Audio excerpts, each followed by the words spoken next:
ನಿಮ್ಗೆ ಏನನ್ಸುತ್ತೆ ಈ ಮಹಿಳಾ ಮೀಸಲಾತಿ ಬಗ್ಗೆ ನೀವೇನು ಹೇಳ್ತೀರಾ? 33% ರಿಸರ್ವೇಷನ್ ತೊಗೊಂಡು ಬಂದಿದೆ, ಹೇಗಿದೆ ನಿಮ್ಮ ರೆಸ್ಪಾನ್ಸ್? ನಿಮ್ಗೆ ಏನು ಅನಿಸ್ತಾ ಇದೆ?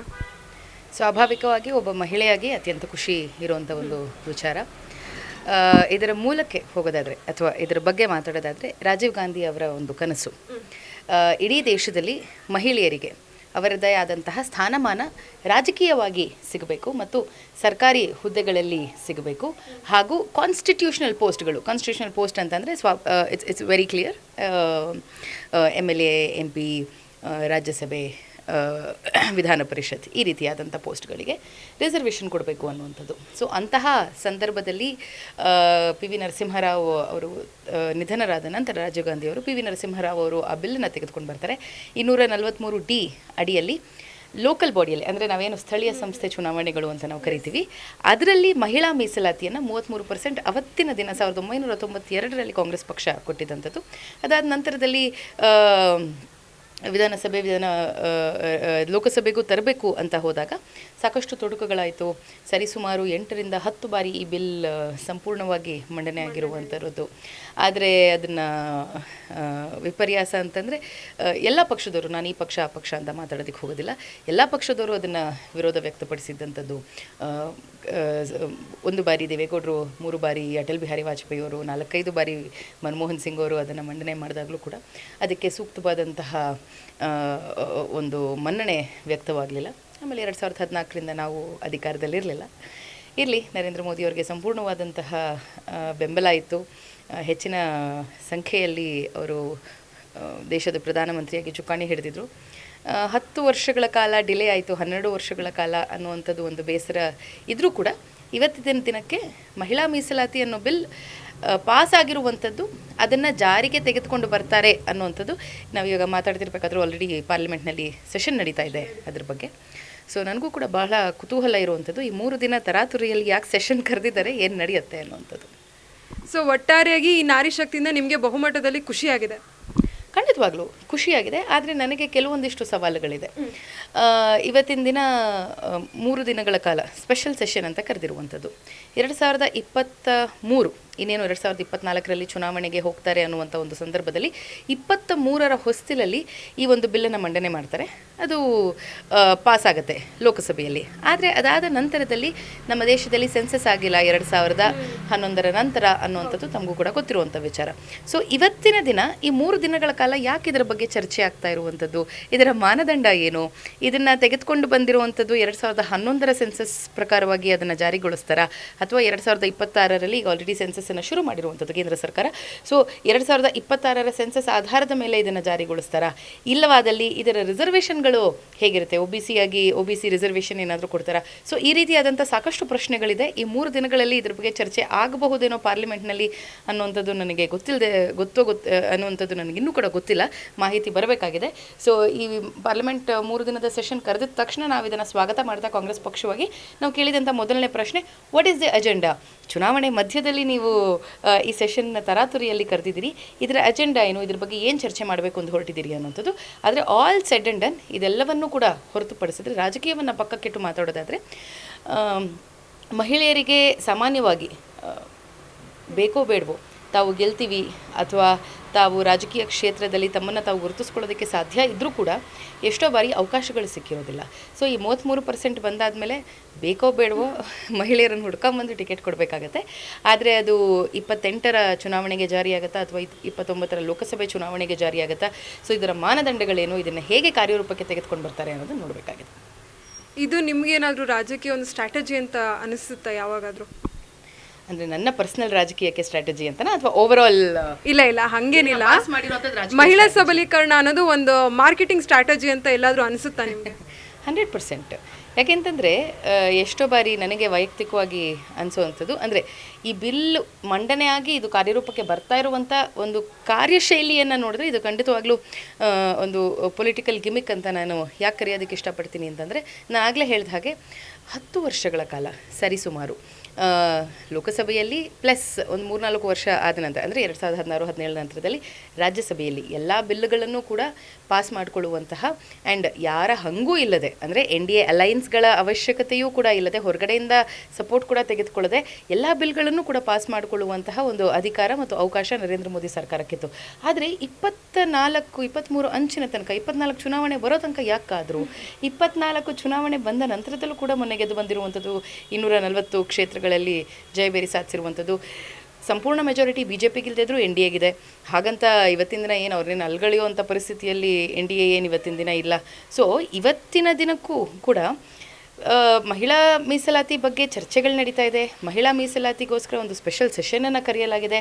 ಮಹಿಳಾ ಮೀಸಲಾತಿ ಅವತ್ತಿನ ದಿನ ಜಾರಿಯಾದಾಗಲೂ ಕೂಡ ಪ್ರಧಾನಮಂತ್ರಿ ಇದೇ ಥರ ವಿಜ್ಞಾನ ಭವನಲ್ಲಿ ಕೂತ್ಕೊಂಡು ಮಹಿಳೆಯರ ಜೊತೆ, ಮಹಿಳಾ ಪದಾಧಿಕಾರಿಗಳ ಜೊತೆ, ಅವತ್ತಿನ ದಿನ ರೇಖಾ ಗುಪ್ತಾ ಅವರಿರಲಿಲ್ಲ, ಮಹಿಳಾ ಮುಖ್ಯಮಂತ್ರಿ ಆಗಿರಲಿಲ್ಲ, ಬೇರೆ ರಾಜ್ಯದ ಮಹಿಳಾ ಪದಾಧಿಕಾರಿಗಳ ಜೊತೆ, BJP ಪದಾಧಿಕಾರಿಗಳ ಜೊತೆ ಕೂತ್ಕೊಂಡು ಇದೇ ಥರದ ಒಂದು ಸಭೆಯನ್ನು ಮಾಡಿದ್ರು. ಇವತ್ತು ಕೂಡ ಅದೇ ಥರದ ಒಂದು ನಾರಿ ಶಕ್ತಿ ಅನ್ನೋ ಒಂದು ಸಭೆಯನ್ನು ಮಾಡಿದ್ದಾರೆ.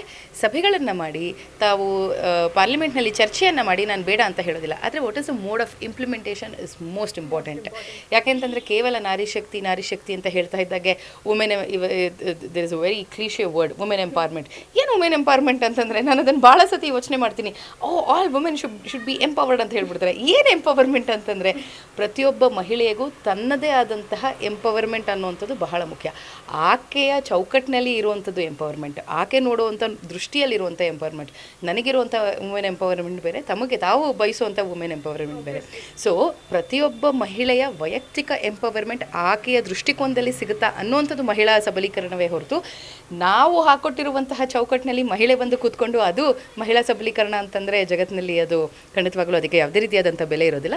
ಸೊ ಇವತ್ತಿನ ದಿನಕ್ಕೂ ಕೂಡ ನಾನು ಇನ್ನೂ ಕೂಡ ನಿರಾಶಾವಾದಿಯಾಗಿಲ್ಲ. ಯಾವುದೇ ನಿರಾಸಕ್ತಿ ನನ್ನಲ್ಲಿ ಇನ್ನೂ ಕೂಡ ಆವರಿಸಿಲ್ಲ. ಎಲ್ಲೋ ಒಂದು ಕಡೆ ಹೋಪ್ ಇದೆ, ನೋಡೋಣ. ಇವತ್ತಿನ ದಿನ ಚುನಾವಣೆಯ ಏನೇನು ವೆಸ್ಟ್ ಬೆಂಗಾಲ್ ಚುನಾವಣೆ ಇರುವಂಥದ್ದು, ಅದರ ಮಧ್ಯದಲ್ಲಿ ಸ್ಪೆಷಲ್ ಸೆಷನನ್ನು ಕರೆದಿದ್ದಾರೆ. ಆ್ಯಂಡ್ ವೆಸ್ಟ್ ಬೆಂಗಾಲ್ ಅಂತಂದ್ರೇ ನಾರಿ ಶಕ್ತಿಗೆ ಮತ್ತೊಂದು ಹೆಸರು, ಕಾಳಿದೇವಿಗೆ ಮತ್ತೊಂದು ಹೆಸರು ಅನ್ನುವಂಥದ್ದು. ಸೊ ಇರ್ಬೋದು, ಬಹಳಷ್ಟು ಜನ ಹೇಳೋ ಹಾಗೆ ಅದು ಇರಬಹುದು. ಆದರೆ ಅದಿದ್ದರೂ ಕೂಡ ಇದೇನಾದರೂ ಮಹಿಳೆಯರಿಗೆ ಇಂಪ್ಲಿಮೆಂಟೇಷನಲ್ಲಿ ನಾನು ಹೇಳ್ತಾ ಇರುವಂಥದ್ದು ಕೇವಲ ತೋರಿಕೆಗೋಸ್ಕರ ಅಲ್ಲ, ಇದೇನಾದರೂ ಇಂಪ್ಲಿಮೆಂಟೇಷನಿಗೆ ಈ 3 ದಿನಗಳ ಸೆಷನ್ ಉಪಯುಕ್ತ ಆಗುತ್ತೆ ಅನ್ನೋದಾದರೆ ನಾನು ಖಂಡಿತವಾಗ್ಲೂ ಸ್ವಾಗತಿಸ್ತೀನಿ. ಇಲ್ಲ ಅಂತಂದರೆ ಮುಂದಿನ ದಿನಗಳಲ್ಲಿ ರಾಜಕೀಯವಾಗಿ ನಮ್ಮ ಹೋರಾಟ ಇದ್ದೇ ಇರುತ್ತೆ BJP ವಿರುದ್ಧ.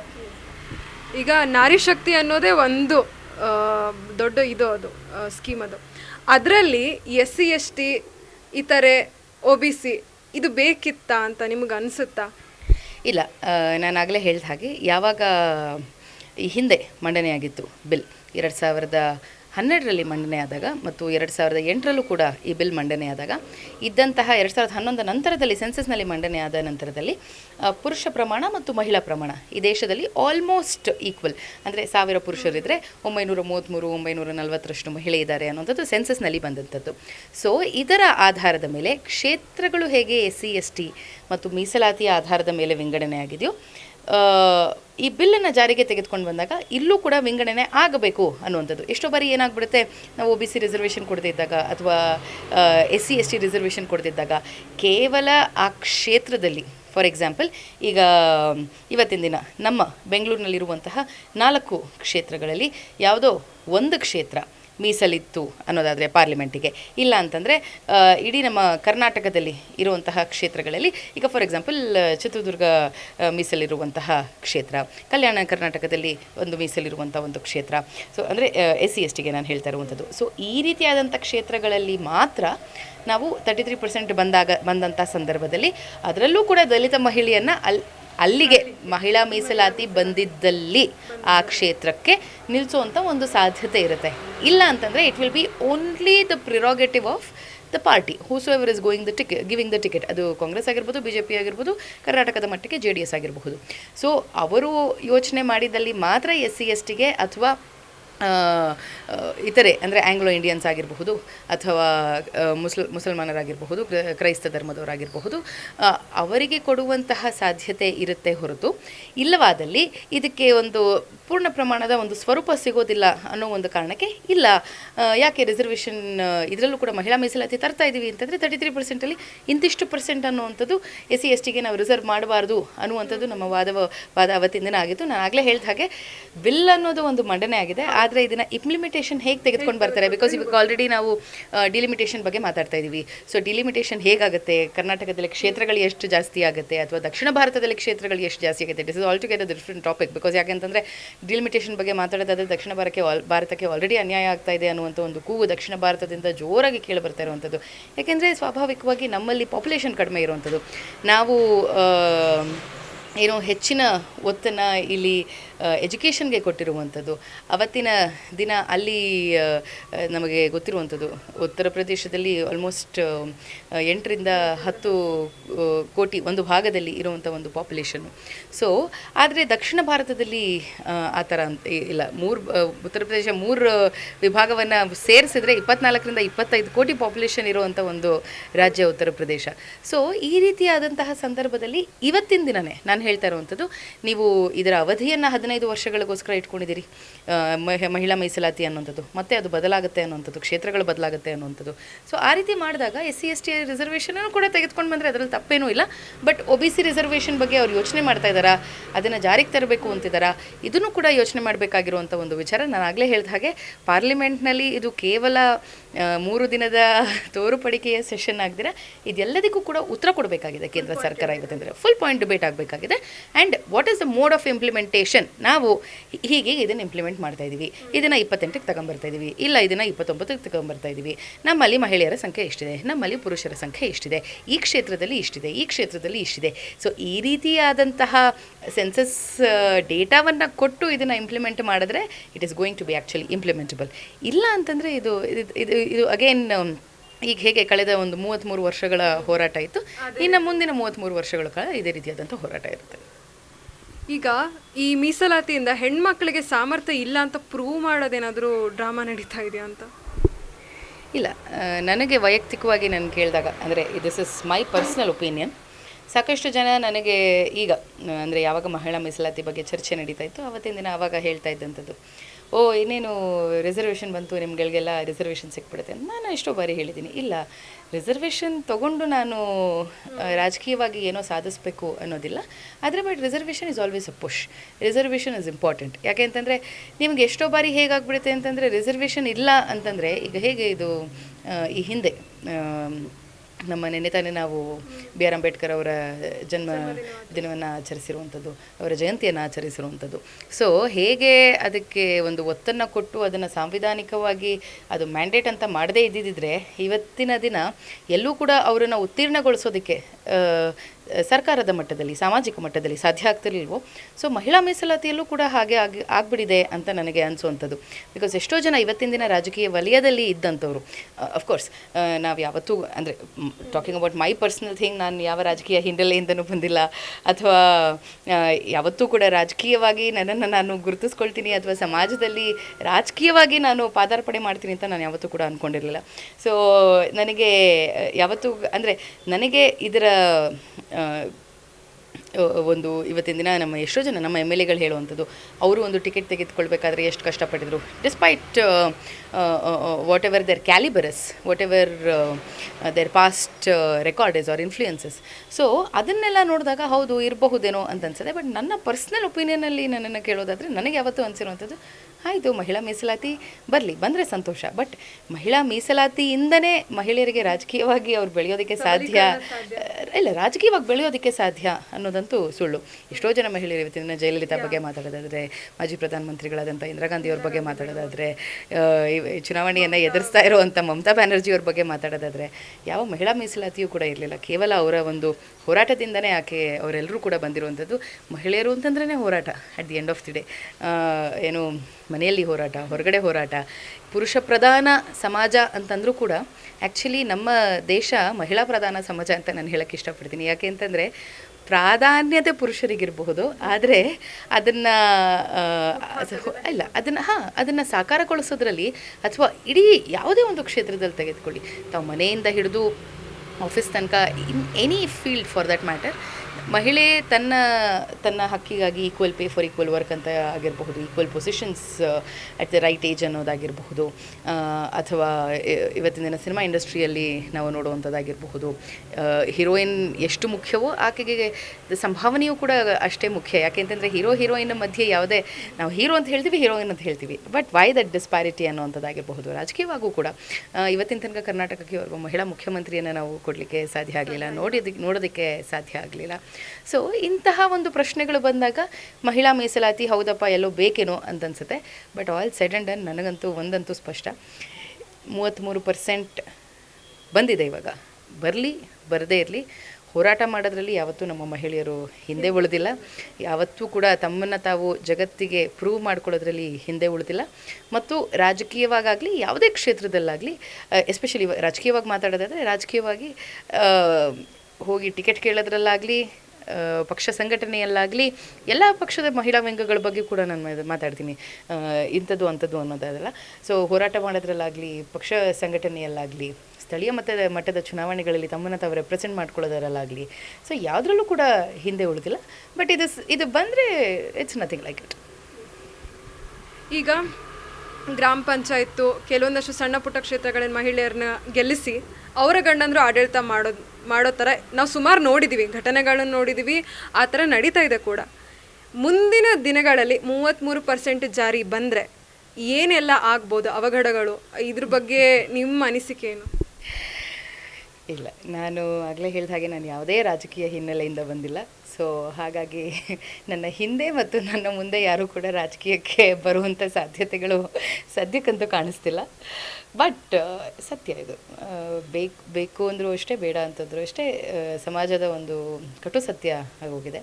ಇವತ್ತಿನ ದಿನ ಎಲ್ಲ ಕಡೆ ಕೇಳಿಬಿಡ್ತಾ ಇರೋವಂಥದ್ದು, ನಾವು ಕೂಡ ನೋಡಿ ಅರ್ಥ ಮಾಡ್ಕೊಳ್ಬೇಕಾಗಿರುವಂಥದ್ದು. ಆಯ್ತಪ್ಪ, ರಿಸರ್ವೇಷನ್ ಬಂದ ತಕ್ಷಣ ಆಯಿತು, ಇನ್ನು ನಮ್ಮ ಮನೆ ಮಗಳಿಗೋ ಸೊಸೆಗೋ ತಾಯಿಗೋ ಯಾರಿಗೋ ಈ ಕ್ಷೇತ್ರ ಮೀಸಲು ಅನ್ನುವಂಥದ್ದು. ಆದರೆ ಇದನ್ನು ಪಕ್ಷಗಳು ಬಹುಶಃ ನೋಡಬೇಕಾಗತ್ತೆ ಅಂತ ನಾನು ಅಂದ್ಕೊಳ್ತೀನಿ. ಆಯಾ ಪಕ್ಷಗಳಿಗೆ ಬಿಟ್ಟಂಥ ಒಂದು ವಿಚಾರ. ನೀವು 33% ಬಂದಿದ ತಕ್ಷಣ ಆ ಮನೆಯಲ್ಲಿರೋರಿಗೆ ಟಿಕೆಟ್ ಕೊಡಬಾರ್ದು ಅಂತ ಏನಿಲ್ಲ. ಬಿಕಾಸ್ ಯಾಕೆ ಅಂತಂದರೆ ಎಷ್ಟೋ ಬಾರಿ ವಿನಬಿಲಿಟಿ ಅಂತ ನಾವು ಹೇಳ್ತೀವಿ, candidate winning there is most important than ನಾವು ಯಾರನ್ನು ಚೂಸ್ ಮಾಡ್ತೀವಿ ಅನ್ನುವಂಥದ್ದು. ಅದಕ್ಕೆ ಸ್ಪಷ್ಟ ಉದಾಹರಣೆ ದಾವಣಗೆರೆ ಬೈ ಎಲೆಕ್ಷನ್ ಆಗಿರ್ಬೋದು, ಬಾಗಲಕೋಟೆ ಬೈ ಎಲೆಕ್ಷನ್ ಆಗಿರಬಹುದು. ಸೊ ಪ್ರತಿ ಪಕ್ಷವೂ ಕೂಡ ನೋಡೋಂಥದ್ದು ವಿನಬಿಲಿಟಿ ಅನ್ನುವಂಥದ್ದೇ. ಆದರೆ ಇದು ಕೇವಲ ಮನೆ ರಾಜಕೀಯ ಆಗದಿರ ಹೊರಗಡೆ ಬಂದು ಮಾಡುವಂಥ ರಾಜಕೀಯವೂ ಕೂಡ ಆಗಬೇಕು ಅನ್ನುವಂಥದ್ದು ನನ್ನ ಒಂದು ಆಶಯ. ಬಟ್ ಆಗುತ್ತೆ, ಯಾಕೆ ಅಂತಂದರೆ ಎಷ್ಟೋ ಬಾರಿ ನಾಟ್ ನೆಸೆಸರಿ ದಟ್ ಕ್ಷೇತ್ರಗಳು ಡಿವೈಡ್ ಆಗಿದ ತಕ್ಷಣ ತಾವು ಅಲ್ಲಿಂದನೇ ಕುಟುಂಬದಿಂದನೇ ಕೊಡ್ತೀರಿ ಅನ್ನುವಂಥದ್ದು ಏನಿಲ್ಲ. ಯಾರಿಗೋ ಹೆಂಡ್ತಿಗೋ ಮಗಳಿಗೆ ಕೊಟ್ಟು ಗೆಲ್ಸ್ಕೊಂಬರ್ಬೇಕು ಅನ್ನೋವಂಥದ್ದು ಏನಿಲ್ಲ. ಎಷ್ಟೋ ಬಾರಿ ಪಕ್ಷಗಳು ಟಫ್ ಕಾಲನ್ನು ತೆಗೆದುಕೊಂಡಿರೋದನ್ನು ನಾವು ನೋಡಿದ್ದೀವಿ. ನಮ್ಮ ಪಕ್ಷಗಳಲ್ಲೂ ನಾನು ನೋಡಿದ್ದೀನಿ, ಬೇರೆ ಪಕ್ಷಗಳಲ್ಲೂ ಕೂಡ ನಾನು ನೋಡಿದ್ದೀನಿ. ಸೊ ಅದೇ ನಾನು ಹೇಳಿದ್ನಲ್ಲ, what is the mode of implementation ಅನ್ನೋದ್ರ ಮೇಲೆ ಇದು ಡಿಪೆಂಡ್ ಆಗುತ್ತೆ. ಆ್ಯಂಡ್ ಎಷ್ಟು ಕ್ಷೇತ್ರಗಳು ಡಿವೈಡ್ ಆಗುತ್ತೆ ಅನ್ನೋದ್ರ ಮೇಲೆ ಇದು ಡಿಪೆಂಡ್ ಆಗುವಂಥದ್ದು. ಆ್ಯಂಡ್ ನಾನು ಇಷ್ಟೇ ಆಶಯ ವ್ಯಕ್ತಪಡಿಸೋದಕ್ಕೆ ಸಾಧ್ಯ, ಯಾರು ಕೆಲಸ ಮಾಡ್ತಾರೋ, ಯಾರು ಆ ಒಂದು ಸೀಟಿಗೆ ಅರ್ಹರೋ, ಅದು ಅವರ ಮನೆಯವರೇ ಆಗಿರಲಿ, ಅಂದರೆ ಆ ಮನೆತನದಿಂದನೇ, ಆ ಕುಟುಂಬದಿಂದನೇ ಬಂದಿರೋರಾಗಿರಲಿ, ಅಥವಾ ಹೊರಗಡೆ ಇರೋರೇ ಆಗಿರಲಿ. ಜಸ್ಟ್ ಬಿಕಾಸ್ ನಾವು ಕಾರ್ಯಕರ್ತರಿಗೆ ಕೊಟ್ಟಿದ ತಕ್ಷಣ ಮನೆಯಲ್ಲಿರೋರು ಅದಕ್ಕೆ ಅರ್ಹರಲ್ಲ ಅನ್ನುವಂಥದ್ದಲ್ಲ, ಅಥವಾ ಮನೆಯವರಿಗೆ ಕೊಟ್ಟಿದ ತಕ್ಷಣ ಕಾರ್ಯಕರ್ತರು ಯಾರು ಇರಲಿಲ್ವಾ ಅನ್ನೋ ಕೂಗನ್ನು ನಾನು ಒಪ್ಕೊಳ್ಳೋದಿಲ್ಲ. ಸೊ ಅರ್ಹ ವ್ಯಕ್ತಿ, ಅರ್ಹ ಮಹಿಳೆ ಯಾರೇ ಇರಲಿ, ಅದು ಮನೆಯಿಂದನೇ ಬಂದಿರೋರಾಗಿರಲಿ. ಫಾರ್ ಎಕ್ಸಾಂಪಲ್ ಇವತ್ತಿನ ದಿನ ನಾವು ನೋಡೋದಾದರೆ ಡಾಕ್ಟರ್ ಪ್ರಭಾ ಮಲ್ಲಿಕಾರ್ಜುನ್ ಅವರು, ಸೊ ಎಲ್ಲರೂ ಕೂಡ ಯಾರೂ ಕೂಡ ಎಕ್ಸ್ಪೆಕ್ಟ್ ಮಾಡಿರಲಿಲ್ಲ ಅವರು MP ಆಗ್ತಾರೆ, ಅಥವಾ ಇಷ್ಟು ಒಳ್ಳೆ ಡೆಲಿವರಿಂಗ್ ಸಂಸದೆಯಾಗಿ ಹೊರಗಡೆ ಬರ್ತಾರೆ ಅಂತ, ಕರ್ನಾಟಕದಿಂದ ಹೆಸರು ಮಾಡ್ತಾರೆ ಅಂತ ಯಾರೂ ಕೂಡ ಎಕ್ಸ್ಪೆಕ್ಟ್ ಮಾಡಿರಲಿಲ್ಲ, ಆ್ಯಂಟಿಸಿಪೇಟ್ ಮಾಡಿರಲಿಲ್ಲ. ಬಟ್ ಅಂಥ ಒಂದು ದೊಡ್ಡ ಕುಟುಂಬದಿಂದ ಬಂದವರು ಕೂಡ ಇವತ್ತಿನ ದಿನ ಹೊರಗಡೆ ಬಂದು ಮಾಡ್ತಿರುವಂಥದ್ದು. ಸೊ ಈ ರೀತಿಯಾದಂತಹ ಎಲೆಮರೆಕಾಯಲ್ಲಿ ತಮ್ಮ ಮನೆಯನ್ನು, ಕುಟುಂಬವನ್ನು ಸಂಭಾಳಿಸ್ಕೊಂಡು ದೇಶವನ್ನು ನಡೆಸುವಂಥ ಎಷ್ಟೋ ಜನ ಮಹಿಳೆಯರು ಇದ್ದಾರೆ. ಅಟ್ ದ ಸೇಮ್ ಟೈಮ್ ಏನು ರಾಜಕೀಯ ಪರಿವಾರದಲ್ಲಿದ್ದರೂ ಕೂಡ ರಾಜಕೀಯದ ಗಂಧಗಾಳಿ ಇಲ್ದಿರ ರಾಜಕೀಯದಿಂದ ದೂರ ಉಳಿದು ಅವ್ರದ್ದೇ ಆದಂಥ ಒಂದು ಜೀವನವನ್ನು ನಡೆಸ್ಕೊಂಡಿರುವಂಥವ್ರು ಇದ್ದಾರೆ. ಅಂಥವ್ರನ್ನ ಹುಡುಕಿ ಆಯ್ದು ಕರ್ಕೊಂಬರ್ದಿರ. ಸೊ ಅಂಥ ಕ್ಷೇತ್ರಗಳಲ್ಲಿ ತಾವು ಯಾರು ಕೆಲಸ ಮಾಡಿದಾರೋ ಅಂಥವ್ರಿಗೆ ಕೊಡಲಿ. ಆ್ಯಂಡ್ ನಾನು ಆಗಲೇ ಹೇಳಿದ ಹಾಗೆ ಎಷ್ಟೋ ಬಾರಿ ನಮಗೆ ಗೊತ್ತಿಲ್ಲದೆ ಇದ್ದರೂ ಕೂಡ ರಾಜಕೀಯ ಕುಟುಂಬದಲ್ಲಿದ್ದು ಹೊರಗಡೆ ಬಂದಿರೋದಿಲ್ಲ, ಬಟ್ ರಾಜಕೀಯವಾಗಿ ಎಷ್ಟೋ ಕೆಲಸಗಳನ್ನು, ಎಷ್ಟೋ ಉತ್ತೇಜನವನ್ನು ಅವರೇ ಕೊಡ್ತಿರ್ತಾರೆ. ಸೊ ಅಂಥವರಿಗೆ ಅವಕಾಶವನ್ನು ಕಲ್ಪಿಸ್ಕೊಡುವಂಥ ಒಂದು ಕೆಲಸ ಆಗಲಿ ಅನ್ನೋಂಥದ್ದು. Yes ma'am, thank you so much.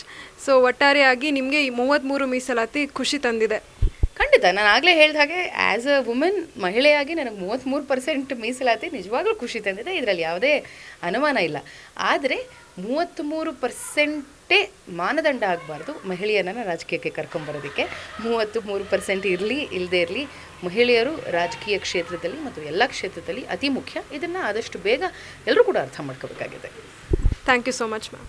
ನೀವು ಸಣ್ಣ ಆಗಬೇಕಲ್ವಾ? ಅದು ಒಂದು ಉತ್ತಮ ಆಹಾರದಿಂದ ಸಣ್ಣ ಆಗಬೇಕಲ್ವಾ? ಪ್ರತಿದಿನ ನಮ್ಮ ಜೀನಿ ಸ್ಲಿಮ್ನ ಯೂಸ್ ಮಾಡಿ ಯಾವುದೇ ಸೈಡ್ ಎಫೆಕ್ಟ್ ಇಲ್ದಂಗೆ ನೀವು ಸಣ್ಣ ಆಗ್ತೀರಾ.